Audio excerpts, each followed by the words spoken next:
இருக்குது. அதுக்கு முக்கியமான வேத வியாச பௌர்ணமி கொண்டாடிட்டு இருக்கோம். அதன்படி முந்தானத்திலிருந்து ஒரு 4 நாள் சுதவேத பாராயணம், காமியார்த்த ஹோமங்கள், சாயந்தர வேளையில் உபன்யாசங்கள் அதெல்லாம் நடந்துருக்கு. நேற்றுக்கு நவக்கிர ஹோமம், இன்றைக்கி லக்ஷ்மி குபேர ஹோமம், நாளைக்கு ஆவந்தி ஹோமம் அது மாதிரி நடைபெறப்படும். அதற்கு வருஷம் எல்லா ஜனங்களும் அதுக்கு ஒத்துழைப்பு நல்லபடியாக நடந்துருக்கு.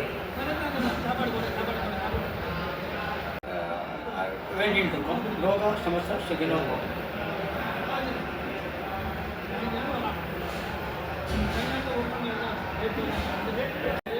வருஷம் இது தொடர்ந்து நடந்து எல்லா ஜனங்களும் இதில் இன்வால்வ் ஆகி மேலும் ஸ்ரேயஸ் அடையணும்னு வேதவியாசர் சார்பில் கேட்டு பிரார்த்திக்கிறோம்.